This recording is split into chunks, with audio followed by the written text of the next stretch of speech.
All right, guys, we'll kick it off there. Welcome back. As I said, we've had a bit of a weird week and low week where on Wednesday we had Liam presenting on our new Meet the Players on Instagram Live. So if you want to join those on Wednesday, that will be via Instagram. Today we've got Daniel Verdejo, who's currently over in the States. As I say, he's got a lot of experience in the game. Assisted England over here for a long time. Now he's over in the States and assistant currently to the Libyan national team as well. He's going to talk around defensive fundamentals in futsal. Hopefully people will have a lot of questions at the end.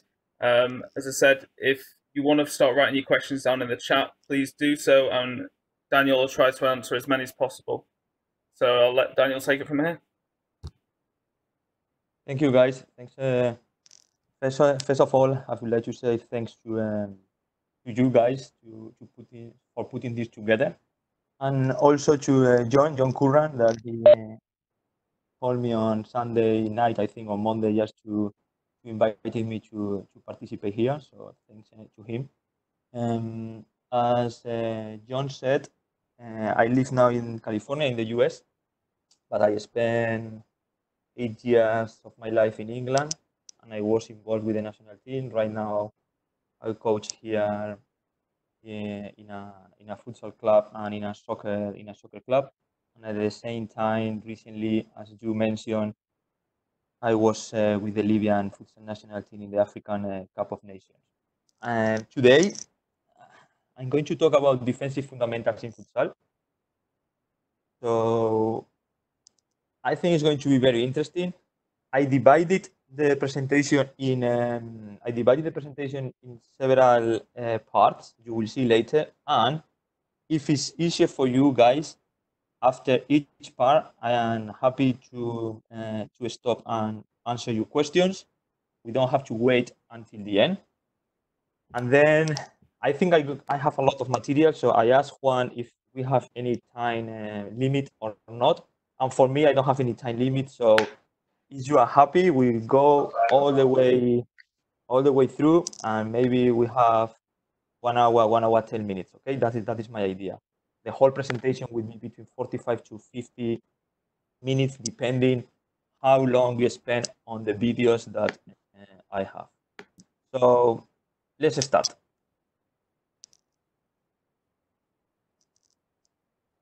As you know, the phases of the game in futsal, there are 4. So we have the attacking phase, just to get an introduction, where we have 3 objectives. First one is score a goal, keep the ball, or if not, we have to progress into the ball. And then we have the defensive phase, that we have to recover the ball, avoid the progression of the ball, and avoid the goal. And we have the transition, the offensive and the defensive transition. Each transition has its own phases. So the opening, the counter-attack, the fast attack, and the positional attack. We are not going to get into that. And the defensive transition is the balance and delaying, recovery runs, the defensive organization, and finally, the positional defense. So today, we are going to talk all about the left side of your screens, about the defense, but we are going to go into the fundamentals of the defense. We are not going to talk about system. We are not going to talk about defending individually or in zone. We are going to talk about the fundamentals. That I think that is something that we are missing a lot. And all the videos that I put is videos from national teams or videos from first division players in Spain having a kind of mistakes. So if at that level, those players, they have those kind of mistakes, imagine when we are in the grassroots level. So that is why it's very, very important to teach these fundamentals since the beginning. So defense, everybody, in my opinion, and so many coaches, they say that everybody is able to defend.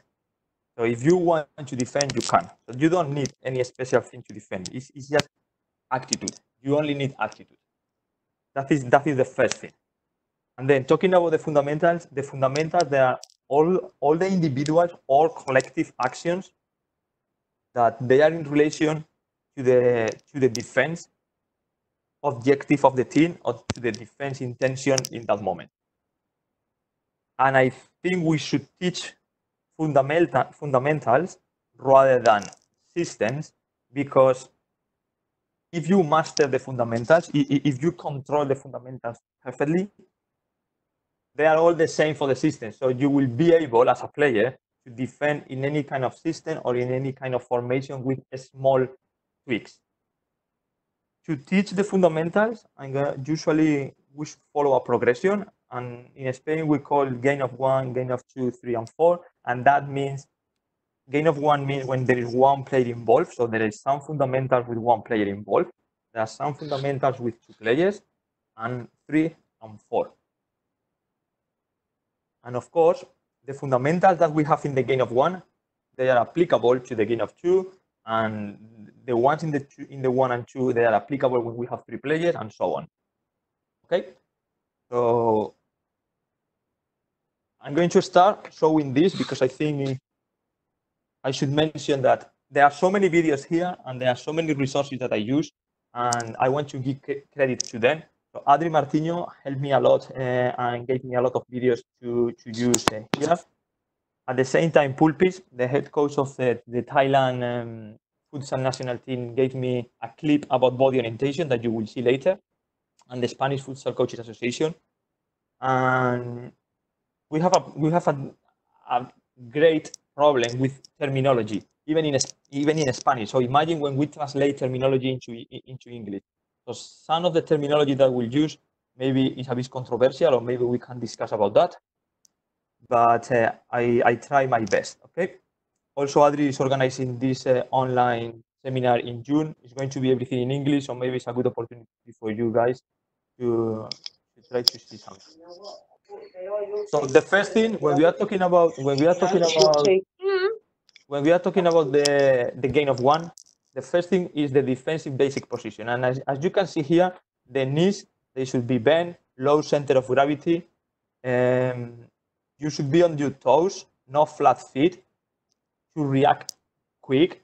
When you move, you shouldn't cross your legs, and you should try to make your body bigger using your arms, and the arm, they should be open. The space that you have with the player is very, very personal, but this is the very, very basic position that we should start teaching kids. Also, we shouldn't be in a flat position. We should be always forcing the player either to one side or the other, depending on the principle that your system of play demands, either closing the middle or forcing the player to the weak leg. The second one is the defensive feints. And I'm going to put you a video here, because when we are coaching, we are always talk about feinting and faking in the offensive phase, but we are not teaching how to feint, how to try to provoke the mistake of the attacker. So in this video, you are going to see this is Egypt versus Mozambique, and number 10 in Egypt is a very good player. So you can see the player who is marking him that is going to feint. There we go, there and there. Or now with the body, is trying to fake, to provoke the mistake there and there. So this is something that, including the defensive feints on the player resources, will make them be a better player. So very, very important also, not only offensively, also defensively, how the players, they can try to provoke mistakes, how they can delay, or even how they can open passing lines to then intercept those passing lines. The next one is defensive laterality. Again, same as the other one, we want players that they are able to dribble with the right foot and with the left foot. We want players that they are able to shoot with both feet. But what about defending?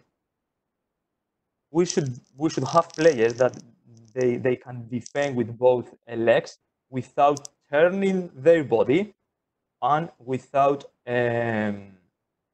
crossing their legs.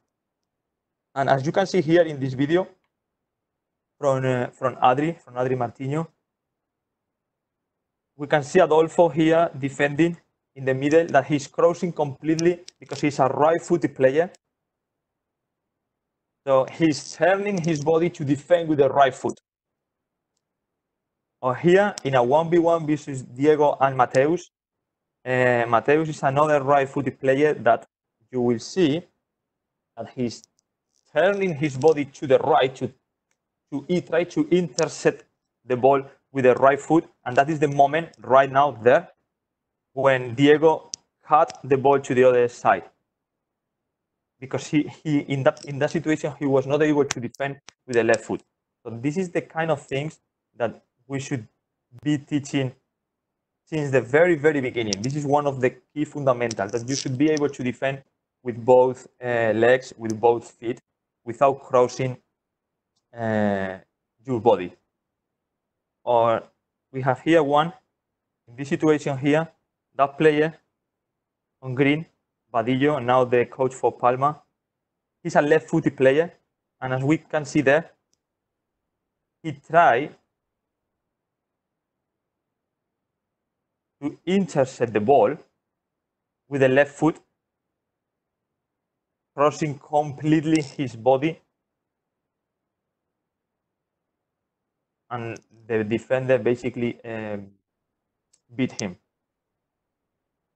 Next one, this is the most like pure defensive technique, is when you charge and when you tackle somebody. And charging is basically using your body. We should encourage players to be intense, to be aggressive, of course, without fouling, without committing a foul. But we should encourage players to be aggressive, because that could be the difference between winning a ball or not. And also, in a shooting situation, maybe to charge a player when in the right moment when the player is shooting. That's the difference between conceding a goal or not, or between the ball going to the top corner or not. So here we can see a video where the player is going to tackle the ball and counter-attack. Or in the next video, you will see one player at the top, number 9, that is using their arms, their body, to basically win the ball and counter-attack. So, of course, we have to be careful with the fouling, but we should encourage the players, especially now that futsal is becoming very physical, that it's important to be aggressive, to use arms. The pressure on the ball. This is the next one, and this is very difficult to explain. So we always say that we have to apply pressure on the ball, but we have to define what pressure means.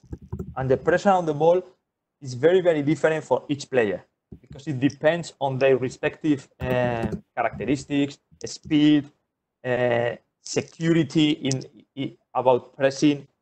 But we should make sure that they understand what pressure on the ball means.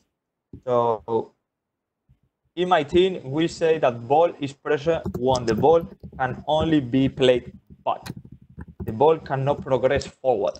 That is when we define that the ball is well pressured. And I think that one of the best players here is Pola, that he presses the ball very well, like there. And by the way, they score. If you really want to see how a ball should be pressed, you should watch Pola, or here, that they press the ball when there is a pass to the side there. They play back again. Now they're going to press again and they send the ball out. So very important to define to our players what, as coaches, we understand by pressure on the ball. The next one is displacement on the trajectory of the ball. Oh, what a name. It is important that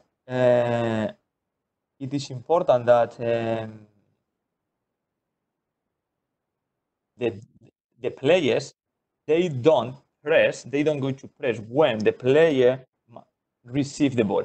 you should move as the ball moves.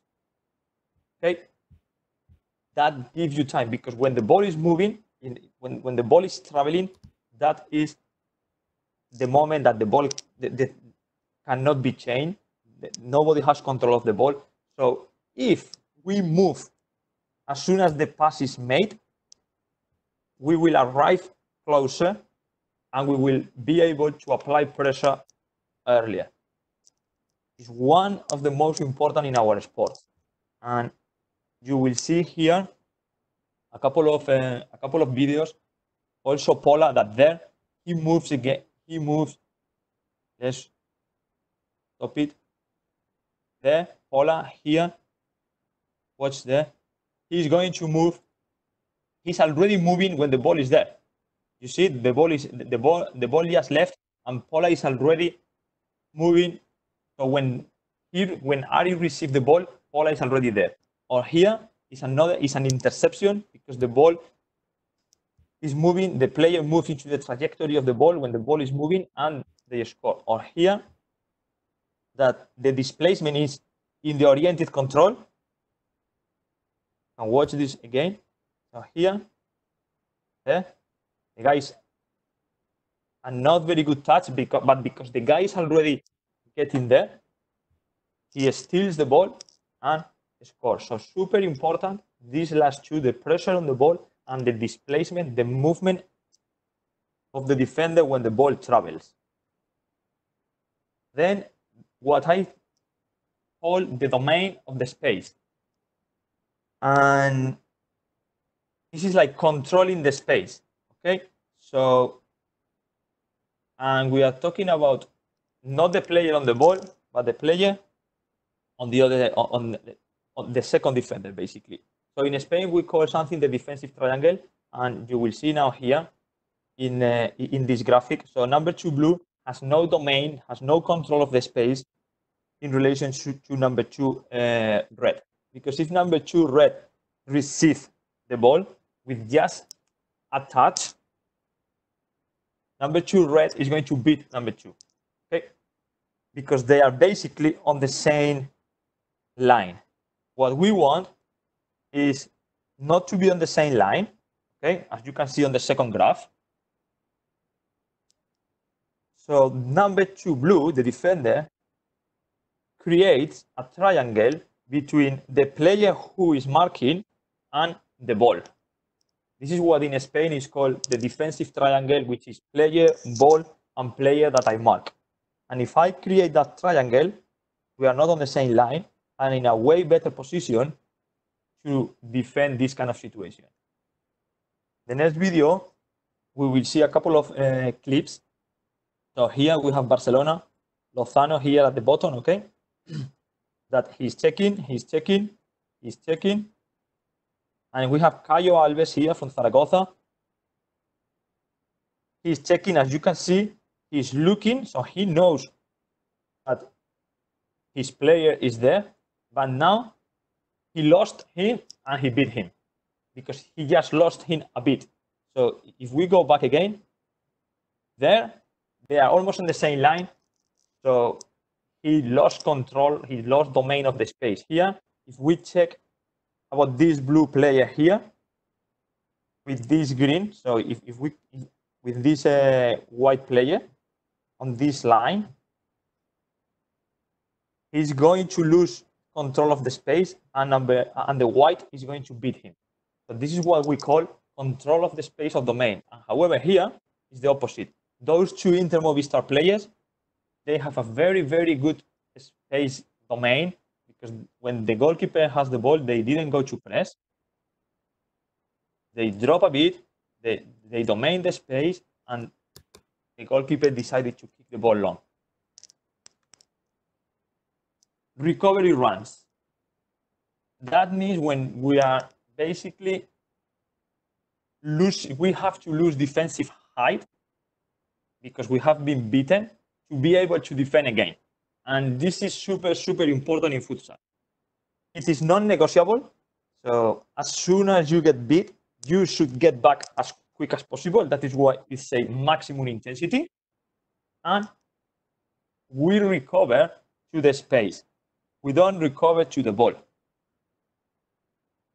We recover to the space, usually to the opposite side. So if we can check here, there's a quick transition, and look at the player in black. He's going to go all the way to cut the pass at the back post. We can set again now, or in the next one, which is going to be in the other way, same game, and we can see how the black player is going all the way to recover and send the ball out there. And here we have a defensive transition from a player who is running 40 meters, almost 40 meters, the whole length of the court. There, the guy loses the ball, this blue player here, and he's going to run all the way, and there he realizes that there is a player here, so he's not going to follow the ball. He goes to cut the pass at the back post, which actually he did very, very well. The next one is the body orientation. Okay, and we are talking the body orientation of the ball defender. We are not talking about the first defender, but about the second defender usually. Okay, so when you are in your basic defensive position, as a general rule, you should be always able to watch the ball and the player, and at the same time you defend the goal. So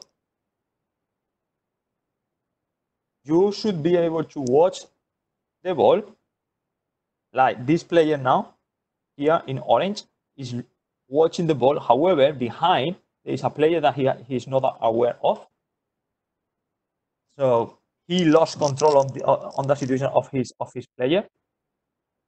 Or in the next one here, this player here, he's just looking at the ball. Or here, in a game between Uzbekistan and England, this is a video analyzed by Pulpis.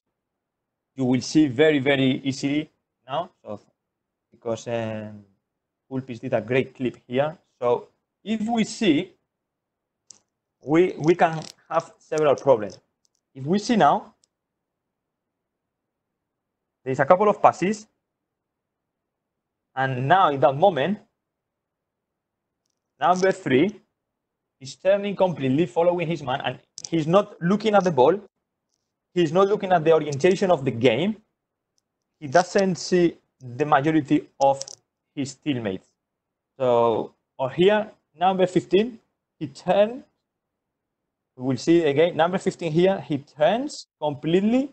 So he lost his man completely. There is another situation that you can be watching the ball. So you watch the ball, but you lose the player that you are marking. Okay, so you should watch number 11 here. Okay, so number 11, that player here. Okay, number 11 is watching the ball, watching perfectly the ball. So his position is okay. He knows where the ball is. However, he doesn't see that behind there is a player, and you can see here Pulpis telling, "Hey, behind." You can see even the coach. So this is another mistake that, okay, you are watching the ball, but you don't watch the player that you are marking. So this is the first part. So if you have any question about defensive basic position, defensive feinting, defensive laterality, the charging or tackling, the pressure on the ball, the displacement on the trajectory, the space, the recovery runs of the body orientation, I'm happy to answer questions now, or I can go to the next one, which is basically the gain of 2 and the defensive fundamentals that they appear when we have 2 players.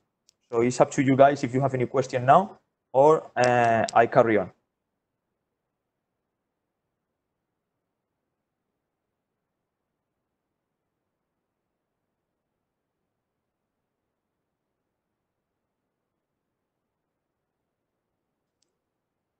Okay, so should I go?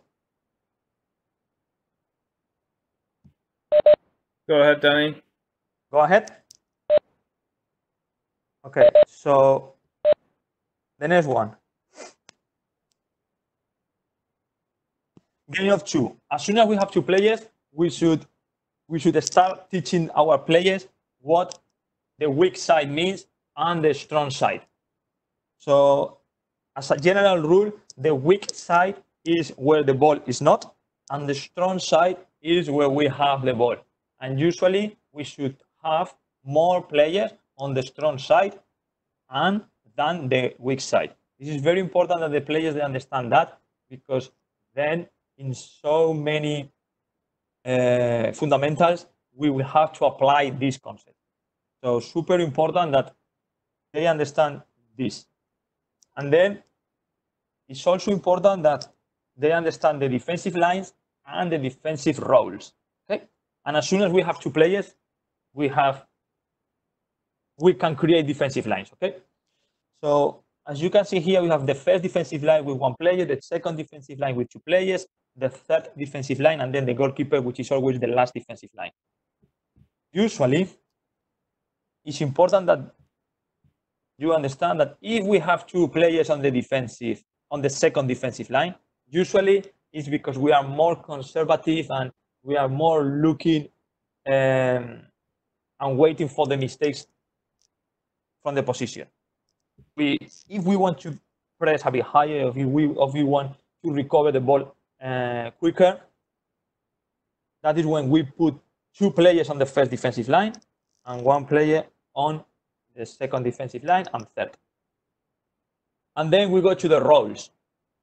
On this graphic, okay, we have the four players. We have the defensive lines, and I think everybody is going to agree that number 5 red is the first defender, number 4 is the second defender, number 3 is the third, and number 2 is the fourth defender.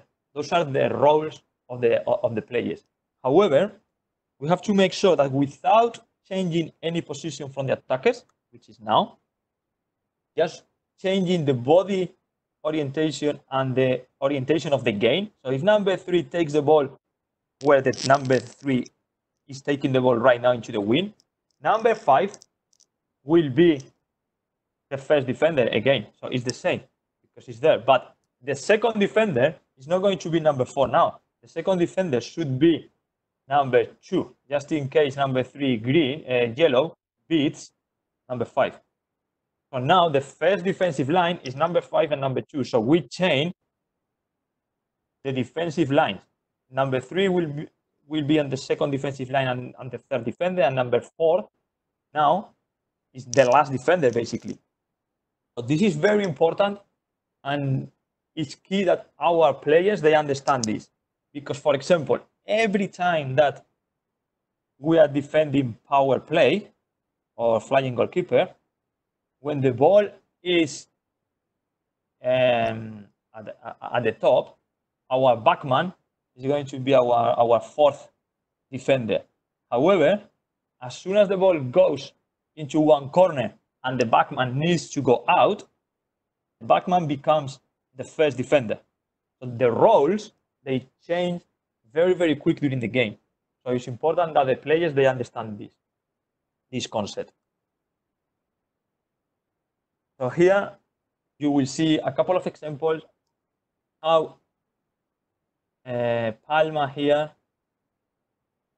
they are pressing, and in this moment they have 3 players on one line, and just with a wall pass or with a 1-2, they basically break a defensive line with 3 players.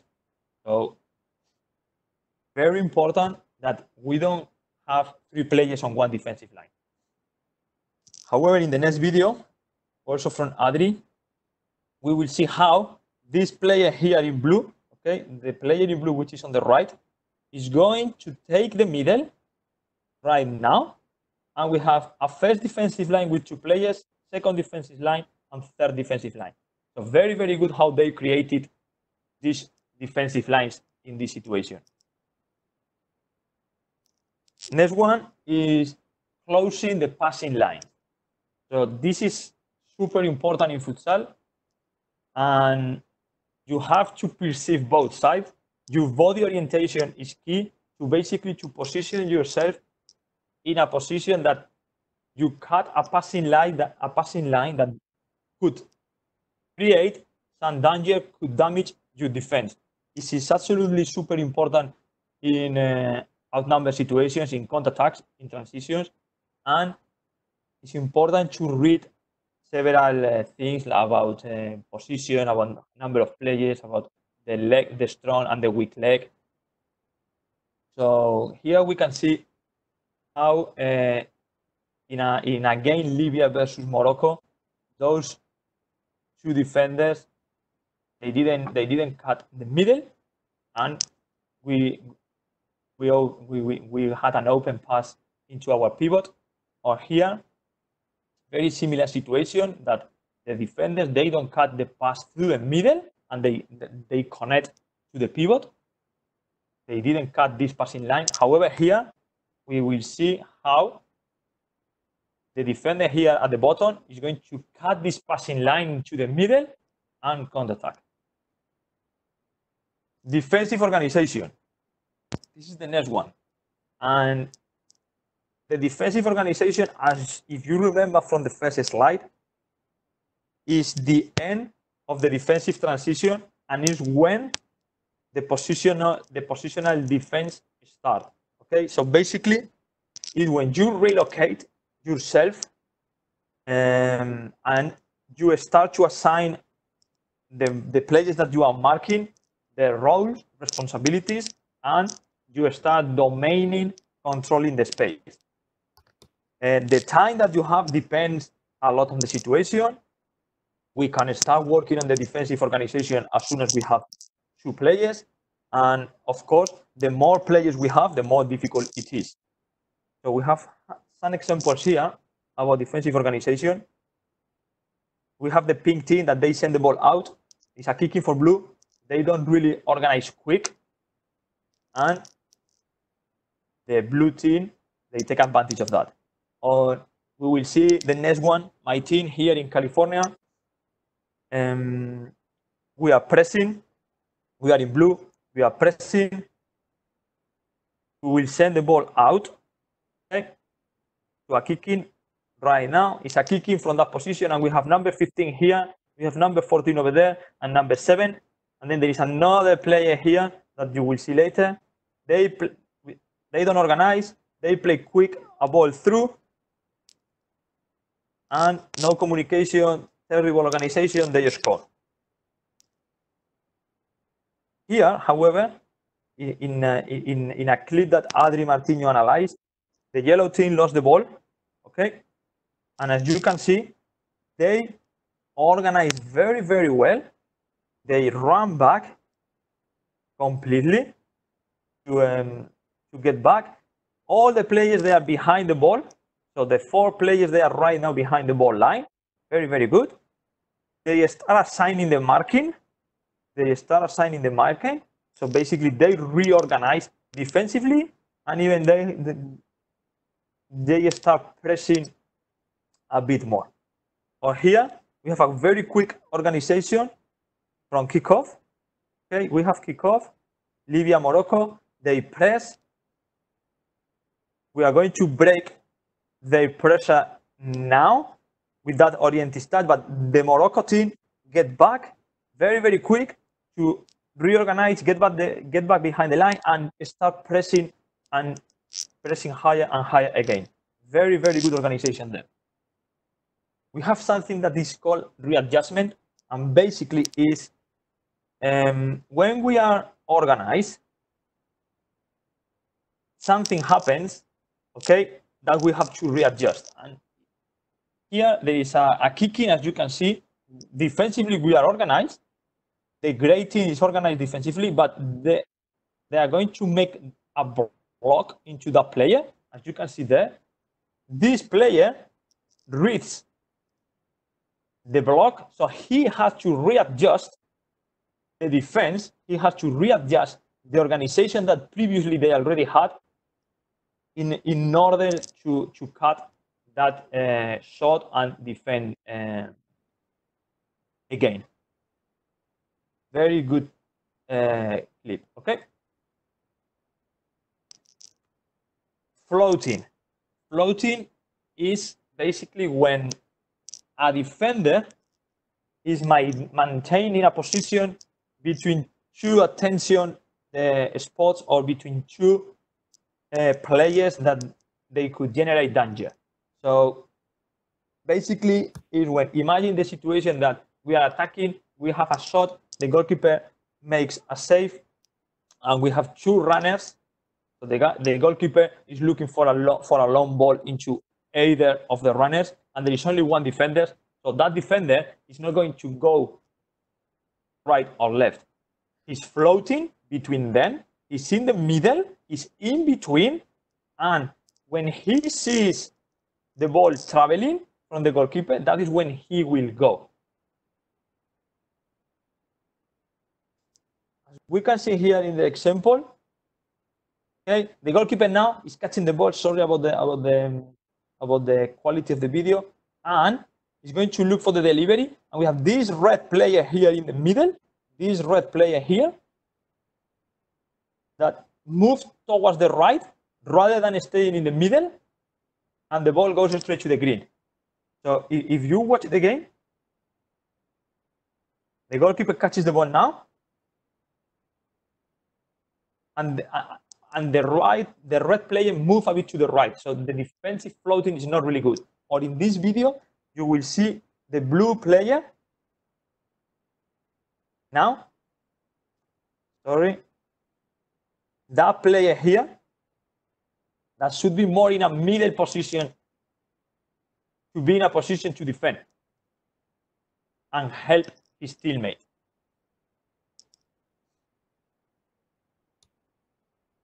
The next one is the defensive help. And the defensive help is when one player goes and gets closer to a teammate to avoid that the teammate gets beaten. Okay, and we have to be very, very careful with this, because usually when you go to help, you lose domain, you lose control of the space, and sometimes you even lose the view of the player that you are marking.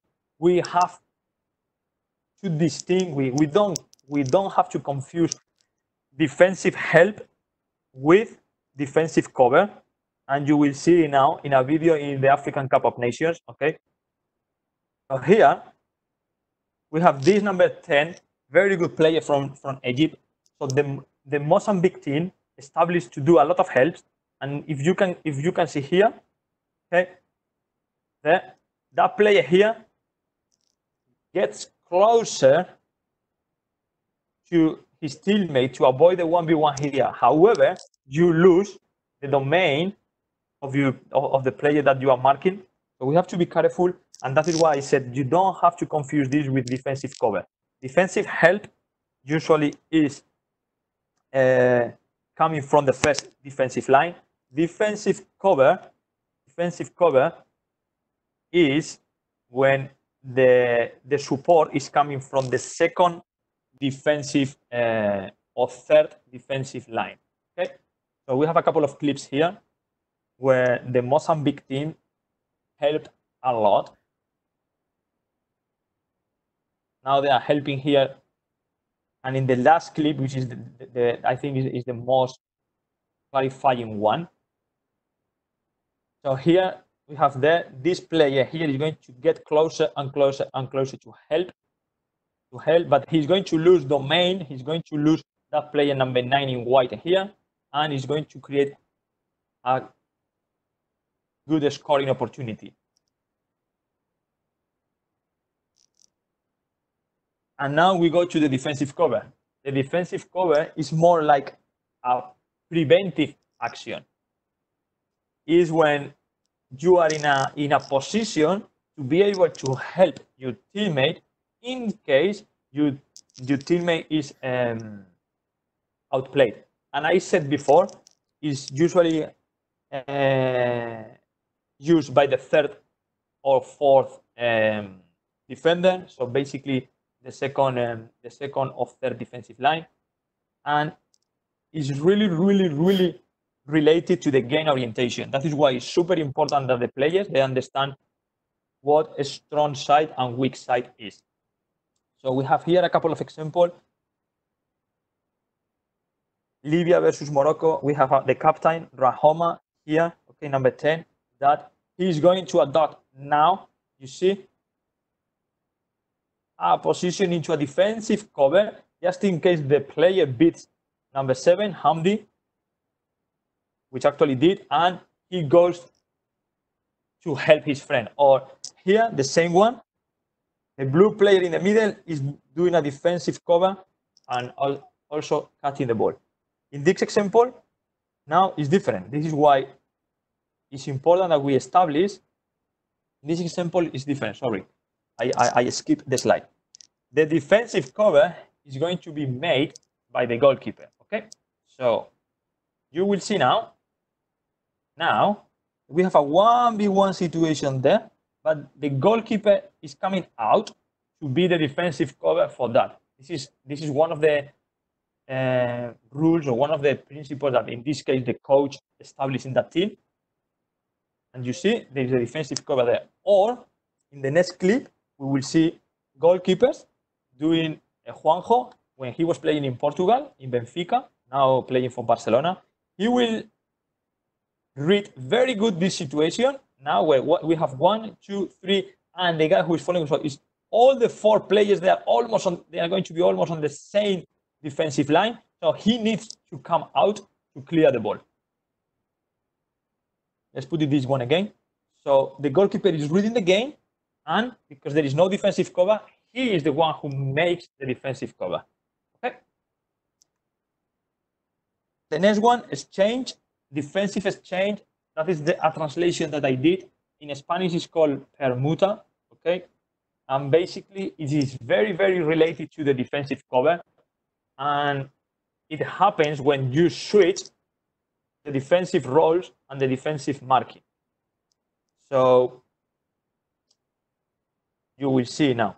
And we call it permuta or exchange, okay, when it's between 2 players. But as soon as it is with more than 2 players, with 3 or with 4, we call it defensive gyro, because everybody turns. So if you can see here, so if number 5 beats number 3, the number 2 that is in a position to help is going to take him.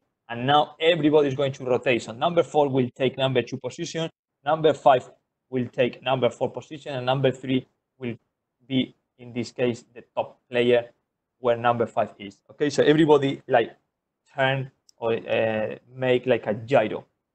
And we should not confuse exchange with switch. Exchange is something that happens because the attackers, they beat us. Switch is something that we do. We are proactive. So you will see here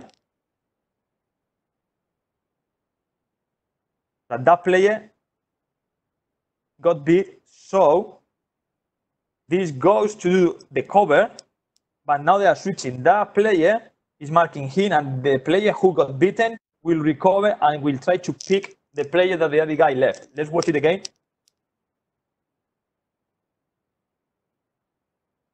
There we go. Now it's a defensive cover, but then they switch. Okay. Defensive jump or salto in Spain basically is performed by a defender when after a pass, I am marking the player with the ball, I am the first defender, and after a pass, I leave my player and I follow the ball. Okay. It is not a switch. So it is not a switch, and usually we do it in short passes, so the distance is short when the pass goes backward, or also from passes from middle into the winger, or as well when we dribble in horizontal direction. Juan Luis Alonso, Juanlu, the coach for Peñíscola, he's absolutely an expert on this, and he did a talk, the 10th talk on a YouTube channel called Futsal Mafia TV. It's in Spanish, but there is a lot of videos and a lot of example about this guy, and I really, really recommend that. So here we have Inter Movistar. Everybody is marking. So Tobe here marking Lozano. We have Readjustment in the middle, marking the player with the ball. So and Readjustment, as you see, he left his marking and he followed the ball. Or here, there is a defensive jump into the goalkeeper. The guy is marking there. He completely forgot about his player and follows the ball. Or here, very interesting one. It's a 4 versus 5. So Inter Movistar is defending power play, and Ricardinho is pressing. Okay. And now in that position, he follows the ball because it's a short pass. He follows the ball. He forgets about his player. Okay. He follows the ball to create a 2v2 situation on the wing. And actually, because Ortiz is in a very good position there, recovers the ball and scores. So defensive jump is when we forget about the player that we are marking and we follow the pass to so many times to generate sometimes a 2v1 situation. Stay on the passing lines. That is when a player usually position himself cutting passing lines. It happens a lot in zonal defenses. Okay, so here we will see the player in white. So that player in white is positioning himself, cutting the pass from side to side, looking, or the next one we will see again there. Sorry. There, this white player is cutting the pass from side to side. So they are forcing the game to keep the game oriented on the other side of the court to basically recover the ball over there. So this is the end of the topics, the concept that we can use when we have two players, and we should introduce when we have two players. I don't know if you have any questions, or we go into the game of 3. Of course, in the game of 2, we have to apply the same principles that we already apply in the game of 1. And now, in the game of 3, we will apply the principle from game of 1 and game of 2 players. So I go to game of 3 unless there is any question. As soon as we have 3 players, so in this case number 2, is one of the most important things in a futsal, that as soon as we have 3 players, the third player, so in this case number 2, okay, is the biggest responsible to generate defensive lines. So if number 2 is there, marking the other number 2, we have all the 3 players on the same line. So, however, if the ball is on the other side, number 4 will be the responsible to generate passing lines. Sorry, defensive lines. Okay. So the idea is we have to create a triangle, and it is the role of the third player, and we have to understand a strong side and weak side.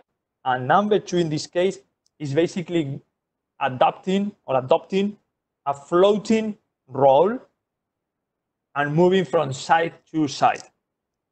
Okay? And now this is defensive behavior. That is what now is when, what do I do when there is a cut without the ball? So I am marking a player, there is a pass, and the guy is cutting, okay? The guy is cutting without the ball. What do I do? Should I follow him, or should I stay and leave? If I follow him, it is individual defense, man-on-man defense. If I stay and leave it, we have a zonal defense. Okay, so we have one spectrum on the left, the other spectrum individual on the left, zonal on the right. And then we have the defense of switches, or as we call it in Spanish, the defensa de cambios, where it is an individual defense that sometimes acts as a zonal defense, okay? And this is super, super important. And we will see some videos here. So we have Morocco versus China. Morocco red. Basically, they are defending man on man. Morocco is a very, very individual team. They follow their players. Okay.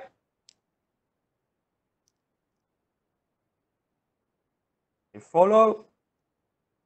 They run a lot. Sometimes they do a small changes. Or here we have a zonal defense. We did a zonal defense. Usually, you know, everybody defending zone when we have to defend power play. And basically, you don't follow players. You are trying to cut passing lines, and you are more focusing on the space. Another clip of individual defense here, where everybody is following. Okay, I think this everybody understand that. So we have to establish which kind of roles and which kind of defense we do. And then the next one is when we switch. Okay, imagine that we are going to introduce switches, cambios. The players, they switch players. And it could be in two ways. It could be the second defensive line. The second defensive line, the line behind me, is the one that makes the decision to change. It is a bit more conservative. It is a bit more classic. It takes longer, so it is less aggressive on the ball. Or we have the first defensive line making the switches. So here we have Libya. We are defending man on man, but we do some switches. And if you see number 10 and number 7, they will switch. Okay, so now they are going to communicate. Number 7 tells, so number 10 stays. Okay, however, it's only between them. They don't switch now, and they will switch now again. You see? So number 7 now with a hand is telling number 10 to stay. So the second line basically is making the decision. Or now again, Andy told Rahoma to change. Here is the same. It's the same example where the second line of defenders is telling the first line to switch.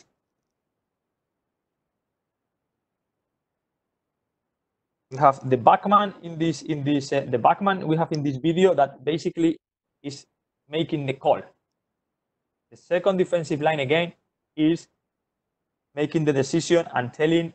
However, here way more aggressive. You see, the first defensive line is the line who is making the decision to switch. Okay, we will put that again. Way more aggressive. First defensive line.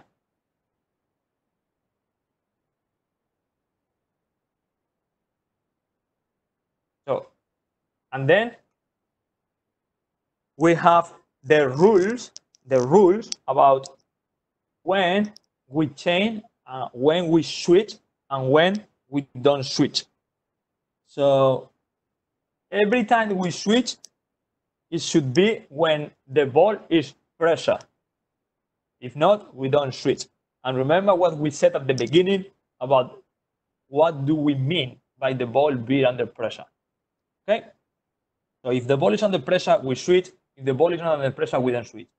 Then we can switch on the visual space. That means I follow my player until I see another player to appear on my space, and in that moment I switch. Okay? Or we can establish the rule depending on the cut. So if the cut is in front of me, I follow the player. However, if the cut is behind me, I switch. So those are the rules that we should establish when we are switching. So here we see Readjustment switching on visual space. So that player here in the middle is marking him, but as soon as he sees the opposite winger, is going to switch. There we go, and they don't follow. Okay. Or here again, the first defensive line is switching. We saw that video before about staying on the lines. Is switching when they see somebody coming into the space. So this is something that as coaches we should establish and we should teach. Or here the ball is pressure, so I stay in line. There we go, and we recover the ball. We are almost at the end. So if this is clear, we go now to the last part, which is the gain of 4. And that is very simple. We have to apply everything from the gain of 1, gain of 2, and gain of 3. And then we have our defensive model. We have 4 players. We have to establish our defensive model for our team. And basically, in my opinion, we have 4 things to establish in the team. The first one is the space or the defensive height that we want to defend. So we can press high, 30 meters, we can defend half court, or we can defend deep in 12, 15 meters. And this is something that we have to establish and we have to tell to our players. Okay. Then we have to establish our initial formation, because we can defend in zone 2-2 high, like for example Zaragoza, or we can defend in zone 2-2 deep. So that's the thing. So I don't know if you got that. So we have to tell the space, we have to tell the initial formation that we are going to start defending with. Then we have to establish the type of defense that we do in our team, in our club. Individual, zonal, mixed, alternative defense. Okay? And then the intention that our team has. And with the intention, I mean, if you want an active defense, basically you want to be aggressive, you want to provoke mistakes, to get the ball back as soon as possible. Or if you are a more reactive defense, that you are waiting for mistakes, you are less aggressive. This is, for me, the 4 things that you have to establish in the game of 4, and you have to make sure that your players understand. So when you are here in this state, all the principles that we were talking about, body position, defensive cover, floating, body orientation, etc., etc., etc., you are starting to apply here. That is why, if you teach fundamentals, I think it's key to be developing players in the right way. I know that sometimes we are talking too much about defense as a system or as a formation before we are even talking about the fundamentals. So this is the end. You have here my contact details. If you have any question, feel free to ask me personally. I have no problem. Thank you for listening. I hope that has been interesting, and if you learned something or you took something, I would be more than happy. And now I am here ready for you. If you have any questions, I will try to do my best to answer them. Thank you very much, and thank you on the call for having me here. Thanks a lot, Danny. That was really, really good and interesting. I can see a lot of questions already popping up. Just to get us started off. I know you've obviously worked here in the UK, and the strategy in defensive systems that they seem to set up a lot here is the half court, and there seems to be a misconception that half court means the defenders shouldn't be aggressive or imply intent pressure to the ball, as you spoke about in your principles of one at the beginning. What advice do you have for teams or coaches that want to defend half court, but at the same time want intensity from those players? I know exactly what you mean, because I spent 8 years of my life in England. And yes, I agree. Defending half court, defending full court, it doesn't mean You have to be less or more aggressive. So you are completely spot on. If you defend half court, it's for whatever reason that you have, because maybe you want to defend, whatever. But that doesn't mean that you don't have to be aggressive on the ball. That doesn't mean that you don't have to put pressure on the ball. Sometimes it seems that if we are defending half court, or if we are defending in zone, then it's like we are resting.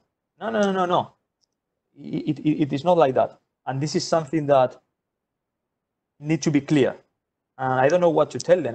The thing is, to be aggressive is the same if you are in the half court or if you are in the 30 meters. I don't know if you know what I mean. Yeah. I completely agree. It's just I think it's a misconception here, and I think it is. I think it's a misconception. That's the word. I think you pointed out perfectly there that I think what people don't realize is the consequence of a mistake at half court level is drastic compared to the consequence of a mistake at full court press. And I think that, like you said before, the players need to be intense on winning that ball back, regardless of their position on the court. Yes. But anyway, Jamie's got a question for you that says, in the case of a defensive jump, how easy do you find it to get the other defenders to react to this movement and adjust to cover the player who is left by the jumper? Well, this is a very complicated concept. And if you watch that presentation by Juanlu, there is so many different situations that he covers. So the thing is, you have to be clear with your players about when to do it. So everybody should be on the same boat, and everybody should know when we should do a defensive jump or not. And if everybody knows, everybody should know that in this situation, a short pass, when the pass goes backward, is when we do it. Because if everybody knows, the player, they should be able to react, because everybody knows. So I know that my teammate, if that pass happens, I'm going to do it. But the thing is to establish clearly in our team the principles about when we do it and when we don't do it. This is the key. So all the players, they should know that. But yes, I agree that it is difficult, and we have to adjust because we have some risks. Great. So David's asked, who I know you've coached as well. He says, in your experience, have you seen more attacking opportunities created from players beating the individual 1v1 defense, or mistakes in a defensa de cambios when switching? The thing is, if you are in the defense of switching or defensa de cambios, it is complicated. So you need an understanding of the game. Very good understanding of the game, because if there is a mistake, that is why you should have a good level. When you are teaching, so at the beginning, in my opinion, everything should be individual. Maybe when you are 12, 14 years old, you are starting to introduce this kind of concept. But at the beginning, you should start defending individual, because also you are working defensively on all those fundamentals of defending, and at the same time on the 1v1s. If you have more attacking opportunities or not, if we see now, there is like a tendency. Teams, they are switching. At the beginning, everybody was defending individually. Then they started with defending zone. Then the defense of changes was in Spain super important, and everybody was defending with changes. Now we are becoming more again individual defense. I really think both of them, they are good. They are a good resource if you, as a coach, you have clear pathway, you establish all the rules in the team, and you work on that for me, every defense is valid, every way of attack is valid if it is clear. Really, really interesting answer there, Danny. Especially the first part of that, in regards to the youth setup here, and Yes. it's really interesting to say that you've worked here before, and you find that when introduced to futsal here, a lot of the youth players are being introduced in defensive systems straight away as a diamond, half court, and zonal, like we mentioned before. Yes, yes, I agree, and it's the same. Sorry to interrupt, but it's the same when we are using power play or flying goalkeeper in the youth. Yeah, and I think it's my personal opinion, okay, but if you are using power play, that means that the other team is defending in zone. As you said, you are defending in a diamond shape and you are defending in zone. So if you are defending in zone, that means there is no 1v1. So you are losing the offensive 1v1, but at the same time, you are losing the defensive 1v1. Yeah. So and then we want players to be good dribblers. We want players to be able to beat players in the 1v1. But since the very, very beginning, we are trying to do this. That is why I wanted to do this talk in fundamentals, because it's key. And I can tell you like something that happens in Barcelona. In Barcelona, they don't use power play at all until they are under 14. And even if they are in the Spanish Championship final, because that happened. They are losing a Spanish U12 Championship final against El Pozo Murcia, and they didn't use power play because it is not their philosophy. They think that until they are 14 years old, they should not defend in zone, so we don't use power play because our objective is the long term.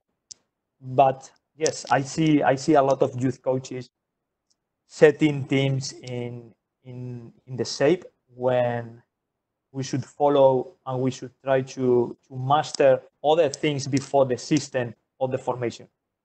Agree completely. I think that's like you said before, being in Spain, I think that highlights that sort of inverted approach that Spain and Portugal seem to be doing, which is the emphasis on the 1v1 defense, which, like you just mentioned, then also enables 1v1 players to gain those attacking skills as well. But yeah, really, really good point there. I think that a lot of people should take from that is to try and implement that youth individual defensive system as well. So Russell's got a question but wants to be unmuted, so we'll do so. So Russell, you're on mute now. You're right, Dan. It was just a quick one. It was the same to what Jim said, really. Like, obviously, when the middleman cuts through, and obviously, you do have as a coach would say, you have to follow if he runs across you, pass it across if he runs sort of to the side of you, so the other winger can take it. I know you answered it with Jim, but it was just a quick one. Sort of on the opposite winger, what would you want for in terms of him covering? Because I know, let's say, for example, we're pressing in the game. How far do you want him to obviously cover in? Because if the ball goes straight across, because the pivot hasn't obviously got the pressure on, they're out. And if you're covering, then you're basically into a half court, really. I just want to know what sort of your protocol there in terms of that, really, in terms of, because obviously he can't then sprint out of the ball, because from your first clip he'll then probably get beat by getting there too quick and getting beat. Then how much do you want him to cover as well? That was just my question, leading on to Jim's, really. If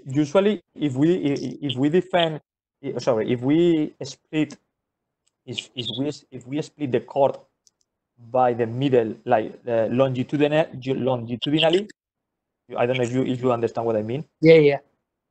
So the opposite winger, that is what we call the axis of the court. The opposite winger should be around the axis of the court. Okay. Of course, there are so many factors that take into account how good is the pressure on the ball, the body position of my teammate. But as a rule, should be around. In my opinion, it should be the opposite winger should be around the axis of the court. And about following or not, when you said that the middleman cuts and the coach is telling you to follow or not, that I cannot tell you what to do, because that depends of your game model. But usually what happens is if the ball is well pressed, is when we switch. If the ball is not well pressed, usually we don't switch. And also if the cat is in front of you, you follow. If the cat is behind of you, you switch it. As a general rule. But of course, at the end, some coaches, they modify that. That depends on your coach. Yeah, I even drew a diagram. I don't know if you can see it, but yes, I can see that. But yeah, no, cheers, Dan. That's perfect. Thank you, Russell. I'm happy to talk to you, my friend. So Jim's got a question where he's put coaching youth football players that are new to futsal, trying to keep it simple as they can end up chasing shadows. Is it suitable to coach them to defend zonally in their areas of the formation, much like football positions, or what might be a better way? I think I already answered that about defending zonally when we are on the youth, on the grassroots level. I don't really believe that players, they should defend in zone when they are developing, because that is going to take away other things that then you want and you will demand from them. So as he mentioned, I am reading the comment, he said that it's like chasing shadows. So basically, he's talking about defending individually. For me, it's perfect, because then you give also individual responsibility to the players, and that is what you want. It's a team game, but each player has his personal individual responsibilities. So I think since the very beginning, we should start teaching these kind of things. Yeah, I completely agree with you, Danny, and you make some great points there as well in terms of the individual defensive systems, and like you said before, futsal is changing, and it has changed into a more aggressive and physical sport, especially if you watched last year's Champions League semi-final. So, do you think that? I know at the elite level, it's very physical, and one thing that I try to do as a coach is to teach the older players. I work more with the senior players, which is to utilize their hands in a legal way. Do you think that's do you think that should be introduced into the youth level as well? I know it goes against the game model that people shouldn't be using their hands, but do you think they're the type of tricks like Jim is mentioning, where saying chasing shadows, that we need to be teaching these kids, so when they get to play at international level against a Spain or a Moldova, that they become street smart and use their hands smart to gain those advantages defensively? So the first thing is, I agree with you. The game is changing into a very physical way, which I don't like, but it is what it is. I know that the referees, after the last semi-final in the Champions League, they had meetings and they are trying to get back a bit and be more strict on that. But yes, the game is physical, and also the game is more physical because also the players now they have better fitness, they are stronger, they are quicker. So the game is becoming physical, and I have to tell you that yes, I think the use of the arms is part of the game. You should not encourage your players to use them like fouling or committing, but using the arms to protect, using the arms to have contact with the player and to basically protect your space. I really think that yes, I agree with you. You should encourage kids to do it, because at the end you are developing them for the future, for the future game. Yeah, it's like the whole presentation. You've really gone into detail on that, and I think that those are the details that separate that, like you said, the good coaches and how you could develop your players to that next level, and just by limiting that or delaying that person with a little bit of arm use that's legal in the current climate of the game. I think it takes it to the next level as well of that defending. But incredible presentation, Daniel. Thank you. As I say, Thank you very much. Ian's asked where might we find more about using the arms in a smart way? Does it look like basketball in a sense? It is difficult to find that, to find like resources about that. I think it's like watch games, professional level games, and then you see the level of and the limit of the arms involvement. But yes, that simile that he used about basketball, I think is pretty accurate, and we can say that in so many aspects, futsal we took a lot from basketball. So yes, why not? Perfect. So we'll leave it there, but this presentation will be available to download soon. But yeah, as I say, Daniel, I really appreciate your time. Incredible presentation, incredible detail into it. As I say, hopefully we can get you back on here soon as well. Yes. No problem. Thank you very much for having me here. It was a pleasure. Okay. Pleasure, Daniel. We'll be back next week, guys. Cool. We'll be back next week, guys. We're on Wednesday. We'll have Chris Bright on the Instagram Live, Welsh International, and then Friday and Saturday we'll have a full lineup as well for you. I say thanks to Daniel, thanks to everybody, and hopefully see you again next week. Thank you. Bye bye.